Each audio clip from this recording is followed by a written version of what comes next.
soo marto inaad sabirtaan loo baahan yahay ilaa aad ka gaadhaysa nicma alcabdu innahu awaab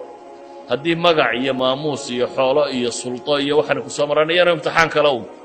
inaad shukri noqdo abaalkeed marisaa baa lagaa rabaa ilaa aad ka gaadhaysa mansilada ah nicma alcabdu innahu awaab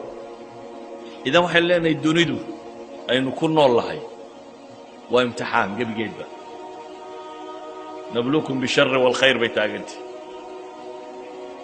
ambiyaduna waa dadka ugu badan ee imtixaanka la geliyey nebiyullaahi moxamed calayhi salaatu wasalaam wuxuu ka mid yahay ambiyada imtixaanaadka oo dhammi soo mareen isagoo laga xoog badan yahay oo saxaabadiisa hortiisa lagu tumayo lagu garaacayo wuu soo maray isagoo xoog badan oo sulta iyo power haysto dowladdiisu xoog badantay oo dadku afwaajan diinta u soo gelaya wuu soo maray waxay yidhahdaan rasuulku calayhi salaatu wasalaam muxamedi imtixaanaadka dhammaantood wuu soo maray ay imtixaan aad sheegata bay leeyihin haddaad siirada nebi moxamed akhrido waad ku arkaysaa wax u dhigma ay imtixaan bini aadam uu sheegtana qur-aanku taariikhda uu ka warramaya ambiyada waad ku dhex arkaysaa maalan nebiyullaahi moxamed calayhi salaatu wasalaam fitnatu lqariib buu soo maray dadkii u dhowaayoo lagu imtixaamay isagoo rasuulah oo ilaahay soo diray oo dadka khayr u sheegaya ayaa dadka kuwii ugu dhowaa beeniyeen abujahl iyo abulahab iyo quraysh iyo tolkii ugu dhowaa adigoo wanaag sheegayoo lagu leeyay waa kadaab waa beenaale ama waa saaxir ama waa caynkan lagugu tilmaamayo ilaa xad intay daba galaan adeerkii uu daba socdo oo markuu is idhaahdo cidna hadal uu idhaahdo anaa wiilkeen adeerkiiyo waxba ma oga waa sixirroole iska dhaaf haddii adeerkaa ku daba galo bal adigu qiyaas adeerkaayoo aabbahaa la dhashay oo kaa weyn hadduu ku daba socdo oo midhkaad sheegtaba cagsigeeda uu sheegayo uu leeyahy ka yar annagaa dhalayoo waa adeer baanu ahay waxna kama jiraan waxa uu sheegayo yacni cidhidhigaad dareemi lahayd intuu leekaanaya kii kuugu dhowaa markuu xadkaaska kaa taago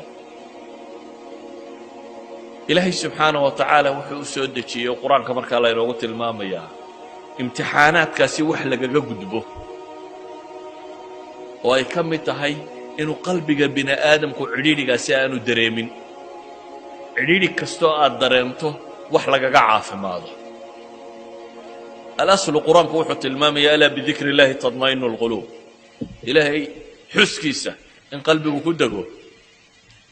nusuus badan oo qur'aan iyo xadiidiba way soo arooreen markaa masaa'il badan oo noocaasiya ka warramaya bitafsiil salliga nebiga ka mida kuwa laakiin waxaan u dan leenna inaan maanta ka hadallo atasbiix faqad tasbiixu erayga macnihiisu waxa weeyaan subxaana allah markaad leeday ilaahay baad xumo ka hufaysaa bay odhan jireen culammada soomaaliya ama si kale haddaynu u tilmaamno waa tanziihu rabbi can innaqaa'is waa ilaahay subxaana wa tacala aad ka nasahayso ka fogaynayso ceeb oo dhan ilaahay uma cuntanta baad leeday waxa naqsiya oo dhamme ilaahay uma cuntamo ilaahay kamaalaadkuunbaa u cuntama alxamdu lilaahi baa markaa ah ilaahay oad kamaalka u sugayso ilaahay wuxuu qur-aanka ku leeyahy markaa walaqad naclamu annaka yadiiqu sadruka bima yaquuluun markii ilaahay ka soo warramay istihzaa ay qur-aanka ku sameeyeen ilaahay kitaabkiisa ku sameeyeen rabbi gaalnimaday ka gaaloobeen waxay xumo sheegayaan ilaahay abuurto waxa ay ka sheegayaan nebigiisii ay waxaa ka sheegayaan dadka waxaan ka sheegayo qariibkii iyo dadkii ugu dhowaaya ayaa ilaahay wuxuu leeyay fii suurati alxujaraat walaqad naclamu annaka yadiiqu sadruk waa ognay baa ilaahay yidhi in laabtaadu cidhiidhiyoomayso waxay kugula hadlayaan iyo waxay alle ka sheegayaan ee adiga waxa la rabo fastac bima tu'mar waacrid cala almushrikiina ina kafaynaaka almustahzi'iin aladiina ilaahay wuxuu soo sifeeyey waxa ay samaynayaan dabeetana waxaa la yidhi walaqad naclamu annaka yadiiqu sadruk waa ognay in laabtaadu cidhiidhiyoomayso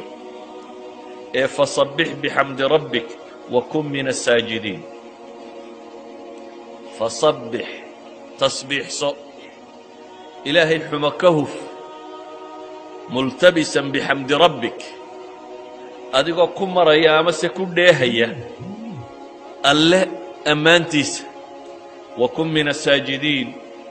inta sujuudaysa ilaahay fooda dhulka u dhigaysana ka mid noqo. culammadu waxay yidhaahdaan maxaa diiqu sadri inta laga warramay loo yidhi fasabbix? waxay yidhahdaan huwa tiryaaq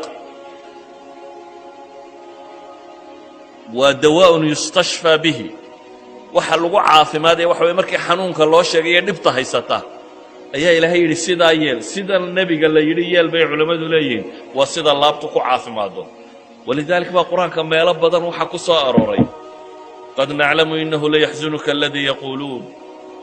ama falacallaka taarikun bacdu maa yuuxaa ilayka wadaa'iqun bihi sadruka an yaquuluu lowlaa unzila calayhi kanz aw jaءa macahu malak falacallaka baaqicu nafsaka calaa aathaarihim in lam yuuminuu bihada alxadiidi asafa. aayaad badan baa soo arooray oo nebiga calayhi salaatu wasalaam dadaalka uu diinta u hayay iyo dhibta lagala hor yimi iyo cidhiidhiga uu dareemayo wada tilmaamaya. idan waxay culammadu leeyihin cidhiidhigaa waxa lagaga baxaa laabta qofku ay saafi noqotaa, qalbigiisa ay طmi'naanku galaa, raaxatu اlbaali wanafsi uu ku helaa. waa masaa'ilkan ilaahay u tilmaamay subxaana allahi wabixamdihi subxaana allahi alcadiim, ama tasbiix ilaahay oo aad u tasbiixsato iyo adigoo inta sujuudsan ama inta tukanaysa ku biira. qur-aanka markaa meel kasta ama meelaha ugu badan ee nebiga la farayo in dhibaatooyinkaasi la kulmayaan waxa la farayay ama salaad iyo tasbiix. nebiguna calayhi salaatu wasalaam waa ka xadiidka saxaabadu ay warinayaan uu ku tilmaamayo idaa xasabahu amrun baadara ila asalaa, haddii uu arrin dhib geliyo, haddii warwar uu ku dhaco, haddii uu wax mashaakila la kulmo, baadara ila asalaa baa la yidhi. nebigu calayhi salaatu wasalaam salaadduu u degdegi jiray, salaadduu u degdegi jiray. sidaa ogeed baa ilaahay qur-aanka wuxuu ku tilmaamaya qur-aan tiro badan oo sabir iyo tasbiix sheegaya. fasbir calaa maa yaquuluun wasabbix bixamdi rabbika qabla طuluuci shamsi waqabla guruubiha wamin alleyli fasabbix waadbaara sujuud. fii suurati qaaf, fii suurati gaafir ilahay wuxuu leeyahy fasbir ina wacd allahi xaqu wastakfir lidanbik wasabbix bixamdi rabbika bilcashiyi walibkaar. fii suurati tuur ilahay wuxuu leeyahy wasbir lixukmi rabbik fainaka biacyunina wasabbix bixamdi rabbika xiina taquumu wamin alleyli fasabbix waidbaara الsujuud waidbaara الnujuum. fii suurati اlinsaan fasbir lixukmi rabbik wlaa tuطic minhm aثima aw kafuura wاdkur isma rabbika bukraة waasiila wamin alleyli fasjud lahu wasabbixu layla طawiila. suwarka aynu soo akhrinay oo dhan alla subxaanahu wa tacaala wuxuu nebigiisii moxamed ahaa calayhi الsalaatu wasalaam ugu tilmaamayaa waxa uu kala kulmayo dadkaasi inay yihiin wax cidhiidhi gelinaya, waxay ku hadlayaan wax xun inuu yahay.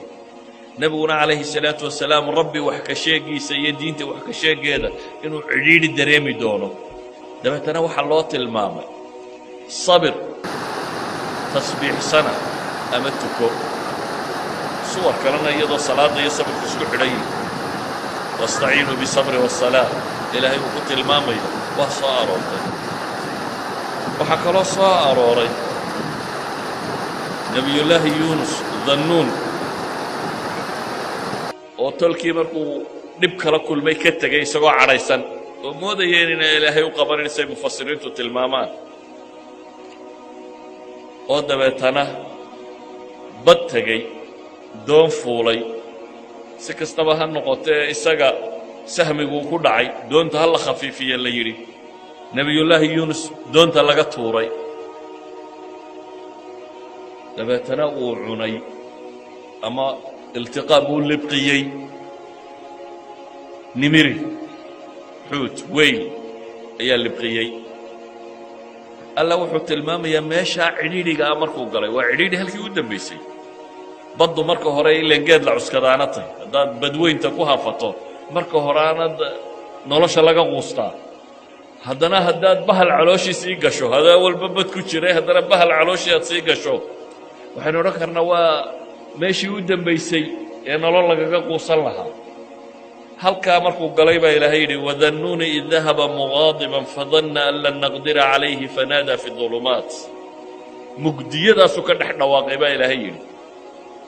muxuu ku dhawaaqaya waxay culammadu yidhahdaan habeen madow oo bad madow oo bahal calooshii uu ku jiro ayuu dhawaaqay oo maxay leeyihin laa ilaaha ilaa anta subxaanaka inii kuntu min alظaalimiin wuxuu leeyahy laa ilaaha ilaa anta ilaw keliga ayaa xaq lagu caabudaa subxaanak erayga nuu soconayna waa ka subxaanak rabbow xuma ka hufnaanta